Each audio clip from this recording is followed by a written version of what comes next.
दोस्तों, आज की कहानी एक ऐसे पति पत्नी की जिंदगी की जोड़े पर बीती हुई दर्दनाक कहानी है जिसे सुनाकर मेरी आंखों में भी आंसू आ गए। आपसे गुजारिश है कि आप इस कहानी को पूरा सुनिए। बहुत ही ज़बरदस्त कहानी है। इस कहानी में आपको अनेकों ऐसे मोड़ मिलेंगे जिन्हें सुनकर आप भी इमोशनल हो जाइएगा। चलिए दोस्तों, अब इस कहानी को स्टार्ट करते हैं। यह कहानी पति पत्नी के जोड़े की जिंदगी पर आधारित है। बेहद ही भावपूर्ण और इमोशनल कहानी है। बहुत ही अच्छा लगेगा। पहले मुझे लड़के की तस्वीर दिखाओ माँ, फिर मैं फैसला करूँगी। माँ ने रीता की तरफ देखा। अच्छा, हम तुम्हारे लिए क्या कोई अच्छा लड़का नहीं देखेंगे? रीता गुस्से से बोली। माँ, बस लड़का देखना है मुझे। उसकी तस्वीर मंगवा ले या लड़के को ही बुला लो। माँ ने डांटा। पागल है, शर्म नहीं आती? चल दफ़ा हो जाए अपने कमरे में। बाबा भी आ गए। क्यों डांट रही हो मेरी बच्ची को? रीता बाबा के पास गई और जाकर कहने लगी, बाबा मुझे लड़का देखना है। बाबा ने मुस्कुराकर कहा, हाँ बेटी, तुम्हारी मर्जी से ही करेंगे तुम्हारी शादी। कल मैं उसकी तस्वीर मंगवा लूँगा। लड़के का अपना होटल है, पढ़ा लिखा है, प्यारा है, लेकिन रीता को तो लड़का देखना था। लड़का तो प्यारा है। रीता ने हाँ कर दी। 10 दिनों में ही रीता की शादी हो गई। रीता का हमसफ़र सुशील अरेंज मैरिज थी। ना कभी मुलाकात हुई, ना कभी कोई बात, कभी एक दूसरे को मिले भी नहीं। ये ऐसा पवित्र रिश्ता होता है, दो अजनबी एक जान हो जाते हैं जो कभी ज़िंदगी में मिले भी ना हो, दो पल भर में एक दूसरे की जान बन जाते हैं। पहली रात थी। सुशील कमरे में आया, हाथ में आइसक्रीम पकड़ी हुई। रीता नज़रें झुकाए बैठी थी। आइसक्रीम तो रीता की फेवरेट थी। सुशील को नमस्ते की। सुशील पास बैठ गया। सुशील थोड़ा सा शर्मा भी रहा था। आइसक्रीम खाते हुए बोला, जितने पैसे शादी में खर्च किए, इतने की काश मैं आइसक्रीम खा लेता। रीता का घूंघट उठाकर बोला, आप खाओगी? पहले तो रीता ने शर्माते हुए मना कर दिया।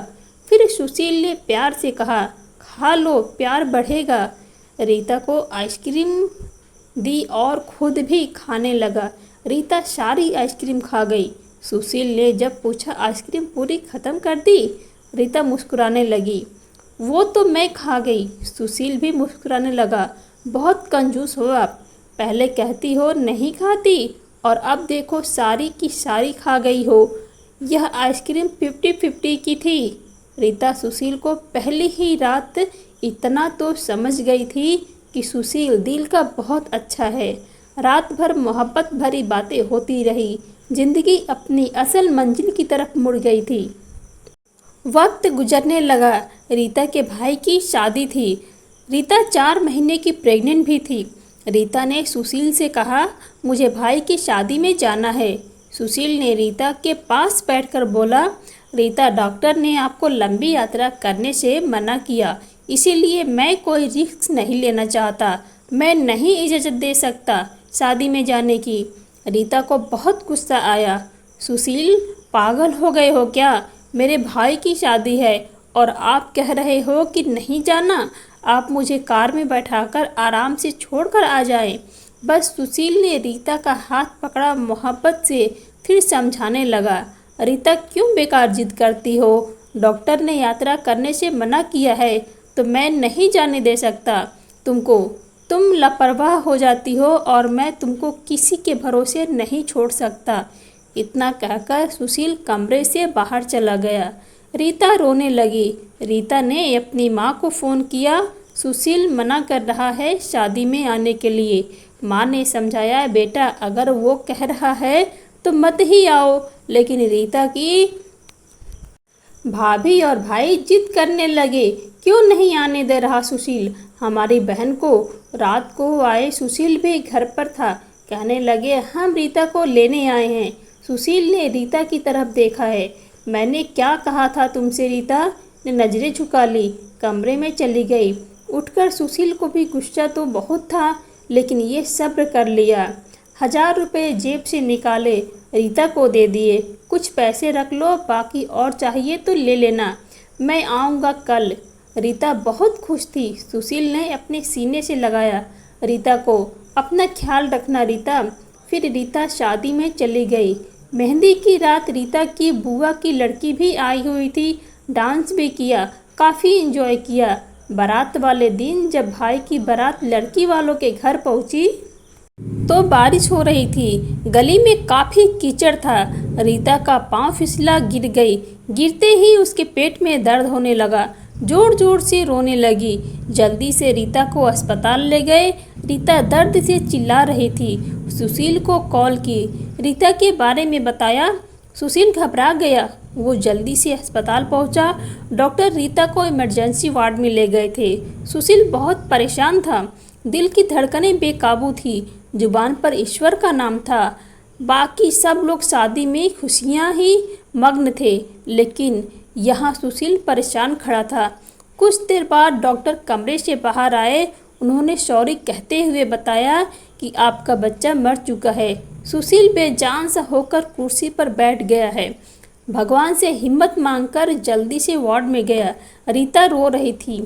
सुशील को देखकर मुंह मोड़ लिया। सुशील पास बैठ गया, सर पर हाथ फेरने लगा। अच्छा चल चुप कर, मेरी रोना बंद कर, सब ऊपर वाले की मर्जी थी। रीता फुट फुट कर रोने लगी। सुशील मुझे माफ़ कर दो, मुझसे गलती हो गई। सुशील ने आंसुओं से भीगी हुई पलकों को चूम लिया। अरे बस मेरी जान, रोते नहीं, बस ऊपर वाले की मर्जी थी, चुप हो जाओ। रीता खुद को गुनहगार समझ रही थी, अपने बच्चे और सुशील का समझने लगा। रीता का सर अपनी गोद में रख लिया। चुप हो जाओ, रो मत, अब देख मैं तेरे पास हूँ। रीता को लेकर घर चला गया। शादी खत्म हुई, सब घर आ गए रीता का हाल पूछने। रीता खुद पर इल्ज़ाम दे रही थी, मुझे रोका था सुशील ने, माने मैं जिद करती रह गई, शादी में जाना है। अगर मैं इनकी बात मान ली होती तो आज शायद मैं अपना बच्चा ना खोती। सुशील समझ रहा था रीता की दिल ही दिल में खुद को कसूरवार ठहरा रही है, इसलिए सुशील प्यार से समझाता रहा रीता को, अरे पागल है, खुद को परेशान न कर, ऊपर वाले की मर्जी थी ना, ऊपर वाले ने चाहा तो हमें फिर से औलाद जरूर देगा। रीता सुशील की आंखों में देख रही थी। सुशील आप इतने अच्छे हैं, मुझे डांटा नहीं, आपने कुछ कहा नहीं। सुशील ने लंबी सांस ली, मुस्कुराकर बोला, जब तुमने मेरी बात ही नहीं मानी थी तो रीता अब कुछ कहने का क्या फ़ायदा। रीता समझ रही थी सुशील का खामोशी का गुस्सा था। 1 साल बाद फिर ऊपर वाले ने उनको बेटा दे दिया। सब कुछ खुश थे। सुशील बाहों में उठाकर झूमने लगा अपने बेटे को। रीता बेड पर लेटी सुशील की आंखों में बेटे की मोहब्बत में निकलते आंसू देख रही थी। जिंदगी में अच्छे दिन आते हैं, लेकिन अक्लमंद वही होता है जो खुद को हालात में ढाल लेता है। सुशील के 2 भाई थे जो सुशील से अमीर थे। उन दोनों भाइयों का अपना अच्छा खासा बिजनेस था, लेकिन सुशील का छोटा सा होटल था जिससे बस गुजारा हो रहा था। रीता ने जिद की, सुशील बच्चे को गर्मी लगती है, इसीलिए यह बहुत रोता है, मुझे कमरे में एसी लगवा कर दो। सुशील ने सिर पर हाथ रखा, अरे रीता पागल हो गई हो क्या, मेरे पास नहीं है इतने पैसे एसी के लिए। रीता ने जिद की, मुझे एसी चाहिए, बस कमरे में। सुशील अपने बेटे को सीने पर लेटाकर खेल रहा था उसके साथ। रीता बस एसी लगवाने की जिद कर बैठी थी। सुशील ने रीता का हाथ पकड़ा, अपने करीब किया।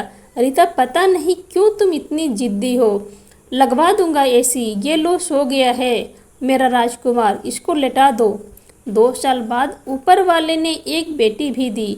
वे दोनों बहुत खुश थे। हर अच्छी बुरी ख्वाहिश पूरी करता था सुशील, लेकिन फिर भी छोटी छोटी बातों पर उनमें झगड़ा होता ही रहता था। बेटा 4 साल का हो गया था, बेटी छोटी थी। सुशील का होटल का काम अच्छा नहीं चल रहा था। सुशील कुछ परेशान घर आया, देखा कि बेटे ने उसका लैपटॉप तोड़ दिया था। प्रीति मोबाइल पर लगी हुई थी। सुशील ने देखा लैपटॉप टूटा पड़ा है। सुशील चिल्लाकर बोला, रीता ये क्या है, रीता ने देखा ये आपके लाडले ने तोड़ा है। सुशील गुस्से में पहले ही था। रीता को गाली देकर बोला, तुम्हारा दिमाग काम नहीं करता, इसमें मेरा सारा डेटा था, तुम पागल हो क्या? आओ खाना लेकर आओ, उठो जाओ। रीता गुस्से में बोला। सुशील ने नौकरानी नहीं हूँ, सारा दिन बच्चों को संभालो और फिर तुम मुझे गाली दो। सारा दिन इतना काम करो और कदर इतनी सी भी नहीं, गाली दे रहे हो। रीता खाना लेकर आई, बैगन बने हुए थे।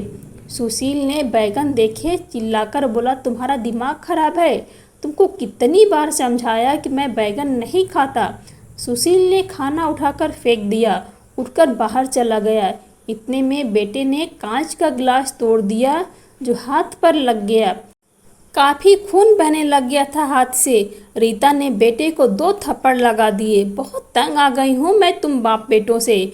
बेटे को उठाकर कमरे में ले गई, रो रही थी, साथ ही गुस्से में बोल रही थी कि 5 साल हो गए हैं, इस इंसान के साथ कोई कदर नहीं है। बेटे के जख्म पर मरहम लगाने लगी। इतने में बेटी भूख से रोने लगी। बेटी को गोद में उठाया। इस इंसान को ऐसी हरकतें रहती तो गुजारा मुश्किल हो जाएगा। रात भर सुशील गायब रहा। रीता ने भी फ़ोन करके ना पूछा। रीता ने अपनी माँ को बताया, सुशील आजकल ना खर्चा दे रहा है, ना अच्छे से बात करता है, गालियाँ देता है। माँ ने कहा, अच्छा हम करते हैं बात उससे। सुशील को महसूस हुआ कि उसने अच्छा नहीं किया रीता के साथ। आज घर जाकर रीता से सॉरी करूँगा। घर आया, देखा घर में रीता की माँ बाप चाचा सब आकर बैठे हुए थे। सुशील ने रीता की तरफ देखा, रीता खामोश रही। नमस्ते किया, उसके बाद बात में शुरू हो गई। माँ चिल्लाकर बोली, क्यों बेटा तुम खर्चा नहीं देते हो रीता को, क्यों गालियाँ देते हो? सुशील को बहुत गुस्सा आ गया। घर की बात ही थी, हम दोनों सुलझा लेते। सुशील ने गुस्से से कहा, इसको सब कुछ देता हूँ, ये बस तमाशा लगाना चाहती है। रीता भी गुस्सा थी, वो भी गुस्से में बोली, क्या देते हो? महीने के 10,000 देते हो, जिसका दोनों बच्चों का दूध भी पूरा नहीं होता। एहसान करते हो मुझ पर तुम्हारे बच्चों पर खर्चा करती हूँ। बस इतनी बढ़ गई कि सबके सामने सुशील ने रीता को थप्पड़ मार दिया। रीता की माँ को बर्दाश्त नहीं हुआ, वो अपनी बेटी को साथ ले गई, दोनों बच्चे भी साथ ले गई। सुशील ने भी ना रोका उन्हें। रीता नाराज होकर चली गई। रीता को थप्पड़ ज़्यादा जोर का लगा था, निशान बन गया था चेहरे पर। माँ रोने लगी, जाने पहले भी कितना जुल्म करता होगा मेरी बेटी पर कमीना इंसान। सुशील पहले से ही अपने होटल की वजह से परेशान था, काम ना होने की वजह से, और अब ये परेशानी बन गई। रीता मायके में थी, सुशील यहाँ था, घर में परेशान था। हालात इतने खराब हो गए, सुशील को अपना होटल बेचना पड़ा। 2 महीने गुजर गए, दोनों एक दूसरे से बात तक नहीं की, दोनों गुस्से में थे। सुशील कहता, खुद गई है खुद वापस आएगी। रीता की अकड़ थी, मनाने आएगा तो जाऊंगी। दिन गुजरते गए, 8 महीने गुजर गए, कोई बातचीत नहीं हुई। सुशील के एक दोस्त ने सुशील से कहा, विदेश जाना है तो बताओ, मेरे पास एक ही वीज़ा है। हालात काफ़ी बुरे थे। सुशील विदेश चला गया, नंबर बंद हो गया। 1 साल गुजर गया, दोनों ने कोई बात ना की एक दूसरे के साथ। रीता भाई से खर्चा लेती, बच्चों के दूध का या फिर दूसरी ज़रूरत के सामान का। भाई कब तक दे सकते थे खर्चा, उनके भी अपने बच्चे थे। कभी रीता के बच्चों को कोई नुकसान कर देते तो कोई चीज़ तोड़ देते तो रीता की भाभी हजारों बातें कर ताने देती थी। रीता चुपचाप सुन लेती थी, क्या करती, आखिर किसी को कुछ बता भी तो नहीं सकती थी। दीपावली का दिन था। रीता ने भाई से कहा, पैसे दे दो, बच्चों को शॉपिंग करवानी है। भाभी पास से बोली, बहन साफ सी बात है, हमारे पास फालतू के पैसे नहीं हैं। उस इंसान के साथ गुजारा नहीं तो तलाक लेकर किसी दूसरे से शादी कर लो, जाओ यहाँ से। रीता उस दिन बहुत रोई थी। उसे एहसास होने लगा था, सुशील तो मेरे सर का ताज है। सुशील दुबई में बच्चों को याद करके बहुत रोता था। रीता पागल, बात कुछ थी नहीं और तूने यह क्या कर दिया। उधर रीता के भाई ने रीता के लिए एक आदमी देखा जिसकी पत्नी की मृत्यु हो चुकी थी, 4 बच्चे थे उसके।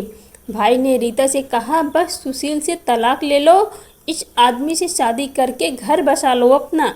रीता की आंखें भीग गई थी आंसुओं से। जल्दी से मोबाइल निकाला, सुशील को फ़ोन लगाया, नंबर बंद आ रहा था। रीता रोने लगी, मुझे सुशील के पास ही जाना है, मुझे कोई शादी नहीं करनी किसी से। उधर सुशील का भी दिल तड़पता। उसने सोचा, मेरी रीता तो मासूम सी है, थोड़ी सी गुस्से पर नाराज़ हो जाती है, मैं खुद ही माफ़ी मान लूँगा अपनी जान से। वो टिकट करवा कर हिंदुस्तान वापस आ गया। रीता रो रो कर भगवान से अपने पापों की, अपनी गलती की माफ़ी मांग रही थी। ऊपर वाले मुझे माफ़ कर दे, मुझे मेरा सुशील वापस कर दे। रात भर रोती रही। सुबह बेटे को नाश्ता करवा रही थी, दरवाजे की घंटी बजी। भाभी ने दरवाज़ा खोला, सामने देखा सुशील खड़ा था। रीता की नज़र पड़ी सुशील पर, हाथ से दूध का कप छूट गए। नंगे पांव दौड़ते हुए जाकर सुशील के सीने से जा लगी, चीख चीख कर रोने लगी, सुशील मैं आपसे बहुत प्यार करती हूँ।